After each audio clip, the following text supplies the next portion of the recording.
Kirby Air Riders has been out for a couple of weeks now, and having stewed on it for a few days, I figured it was time to give this game its due course.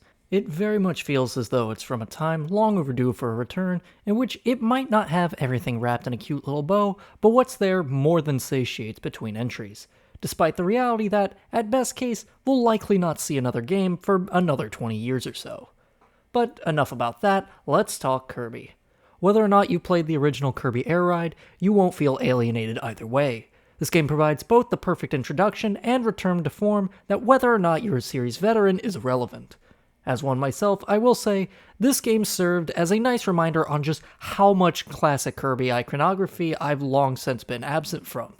Despite playing all the modern games fairly recently, it's that classic Kirby feel of a lot of things from the NES to N64 days that I really haven't thought that much about, that seeing them all again, it really makes you realize it's a slap to the face in the best way possible, as it gives you a firm reality check, reminding you that it never left. It's always been there, and you're just happy to see it again. Air Riders, of course, has 4 main game modes that we'll talk about one at a time. But first, some universal things to mention is that now, regardless of what game mode you pick in online, you'll earn achievements for both the online-related ones, as well as achievements for each respective game mode concurrently. So whether or not you're putting much time to online or not, you'll be checking off multiple things from these checklists simultaneously. This is a absolute blessing for anyone that's trying to go for completion, because it just makes everything that much more seamless. The first game mode, which is also sort of the standard, is Air Ride, a big 3D racing mode that you just simply go around a track 3 times over. It's pretty, and each character and vehicle has their own unique feel and flair to keep things fresh, meaning we're past the days of yore where you just had 8 identical Kirbys back to back that had no real difference with them, plus King Dedede and Meta Knight running around there with their own playstyles. Now, everyone fundamentally is playing the same game, but now each combination has something to differentiate itself from the rest. Speaking strictly on characters, Waddle Dee, for instance, is a very beginner-friendly one with very good maneuverability, all things considered, but has very low HP, meaning he can very easily get slapped around when up against a character like Meta Knight or King Dedede. Meanwhile, a character like Rick the Hamster is very good at just having general speed as well as good boost, but can't fly very well. A personal favorite character is Lololo and Lalala, who just have good mid-range stats, but can't break very well. The upside for these characters is that their special is incredibly chaotic. They start throwing green cubes everywhere that increase in speed of which they throw them, as well as their general size as time goes on, making them a very obvious pick if you just want to cause mayhem without being too much to handle yourself. On the note of track variety, I do wish there was just a little bit more in terms of brand new stuff and original courses, because while it is nice that all the stuff from the previous game is returning, knowing that there isn't going to be any kind of post-launch updates or content drops, it makes me wish there was a little bit more to chew on, which, all things considered, it's hard to complain about it when my biggest problem is that I just wish I had more to play with. And to that point, a similar mentality holds for most of the modes in this game for me personally. Next game mode on the list is Top Ride, and Top Ride's enjoyable. I spent considerable amount of time with it on the GameCube, more than anyone else I knew playing the game, so here I was going online thinking I'd be able to take some wins no problem, only to learn just how naive I was, since the highest placing I was ever able to make was 3rd. Realizing just how much of a learning curve there was a wonderful feeling, because really, I don't want this to be a game that I figure out right away, so seeing that there's more under the hood that I can still get a grasp on, it leaves me with the sensation that I'm going to be playing this game for a long time to come. And that's honestly something I think more games on the system, so early in its lifespan, can use. What differentiates Top Ride from Air Ride, of course, is the fact that it's a top-down racing game with slightly different controls, and everything can fit on a screen by itself if you so choose. It's of course smaller in scale and isn't going to overwhelm you with visual fidelity, as all the information will be presented to you on screen from the start. My one critique I will say for Top Ride, however, is that there isn't a setting anywhere to choose your control styles from a menu unless you're either in the middle of a race or playing it for yourself offline.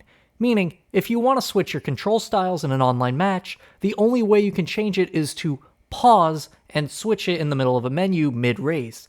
No one is going to do that when they're playing online. There really should be a toggleable option for the online modes, especially since you have an entire mode that is just a glorified lobby system that you can interact with. And speaking of that interactive lobby, now is just as good of a time as any to talk about it. It's called Paddock. You can create these up to 32 players, both publicly and privately. Within these paddocks, anybody can create a game mode from any of the multiple options that the game presents: Top Ride, Air Ride, City Trial, what have you. Multiple games can be running at the same time, and players are able to freely pick between which ones they want to do. Not only this, you don't need a full game mode within a paddock in order to initiate it. Say you're in a lobby of 18 people, and most of them are playing City Trial, but you and one other person just really want to play Air Ride. That's fine. You can start an Air Ride match, and people can join in as you see fit, and just whenever you're ready, just hit the start button and you're good to go. A match begins, and while these games are going on, there's even a live screen somewhere in the paddock that players can walk up to and kinda interact with, but not really, just watching the games as they play. It's a cute feature that beats the mundanity of just going into menus of particular game modes, and it's nice to have it there as an option considering it allows variety rather than confining yourself to that one specific mode that you're trying to grind achievements for or are just particularly into. It allows some brevity in between. Very quickly on the note of achievements, to kind of go back to that a little bit, remember in the original how there was something that you were trying to do and you could never figure out whether or not you did the right criteria until after the fact? Well, now that has been solved, as any time that you earn an achievement in any game mode, you now get a pop-up on screen as you do it. So you don't have to sit there and wonder the remainder of the game, trying to figure out whether or not you did the right thing so you can unlock the thing you're trying to get in the first place. It's so nice, especially when there are challenges that even back then on the original, I've yet to do to this day. Moreover, it's also worth noting that there are a couple of different achievements that give you the same rewards anyways. Whereas before, you only had one way to get Meta Knight or King Dedede, now you have at least two in order to earn certain characters or vehicles. So if one of them is too tough, you can just relax and play the game a little bit in a different mode, and you might just do the thing that nets you the character anyways without you even realizing it. Moving along, City Trial is of course what everyone thinks of when they hear the name Kirby Air Ride. And there's a good reason for that. It provides the most replay value and lets you experiment more than any other game mode between all the game's characters and vehicles. The core gameplay is largely the same, as you and everyone else are dropped into a map in a time limit and need to get power-ups for a special challenge at the end that you need to compete in. All the while, enemies and environmental hazards spring up each time randomly, allowing some spice in between each run. It nails your expectations well enough, however, there are two things that stick out to me weirdly enough. For one, as the game goes on, you easily become super powerful very quickly. You then lose the ability to really explore any of the structures around the map that have multiple floors and tight spaces for you to explore. That often, you just end up riding around the outside greater plains of the area without being able to really dig into the map, which feels weird. Unless something specific happens in a wide enough space like a drag race, or catching Tak the Thief, I don't feel as though I can contribute when something like Krakow descending upon the map, as he moves in a very slow pattern that players landing on a hit feels really difficult. He doesn't stay in one spot, of course, and moves around the map very slowly, but you're moving so much faster than him in every conceivable way that just lining up a hit on its own, it's really hard. And I don't know if that's just a me thing, or maybe I'm just doing something wrong, but time will tell. Secondly, the challenges at the end that everyone competes in have been altered. It's no longer a single minigame for everyone to play in, but now you have the choice of 4. One of which will typically be highlighted telling you that it's recommended for the card that you've made. It sounds fine, but you're only placed against the other people that go into the same minigame that you picked. Meaning, there's going to be multiple winners in City Trial just depending on who plays what minigame. I'm sure most people don't really care about this and will think this is a good change, but this somewhat kills the point of being competitive for me. If everyone can just run off and do their own thing at the end of the day, what's really the point of a challenge at the end? If you don't get to play against everyone you just spent 5 minutes running around with before, it makes the victories that you do earn feel hollow. At least to me, I could be completely off the mark with this take, and I'm fine with that. I just feel passionately enough about that to put it out there on the internet. I get they're trying to condense playtime to a certain way that you're not stretching things out too long that people get tired of it by the end, But I do wish that among the people who do win those 4 minigames, if all 4 are even played, those winners then turn around and do one last minigame between each other and to see who comes out on top. I feel like that would circumvent all my problems, but again, we're not getting content updates, so I have to take it for what it is.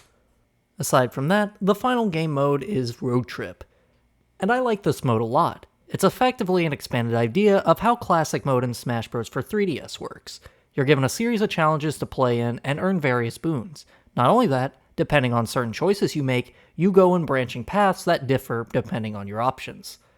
The core gameplay between the branching paths are all the same, but the environments and locales that you can see are at least different enough that it leaves a little bit of creativity, as none of the challenges feel random. It almost reminds me of Shadow the Hedgehog, how if you pick certain branching paths at certain levels, you'll be guaranteed to go into certain spots. It adds some variety for the single-player content, aside from time trials, of course. I've yet to finish this mode myself as of recording, but it's a pleasant time that throws in a lot of legacy Kirby iconography in the mix of it.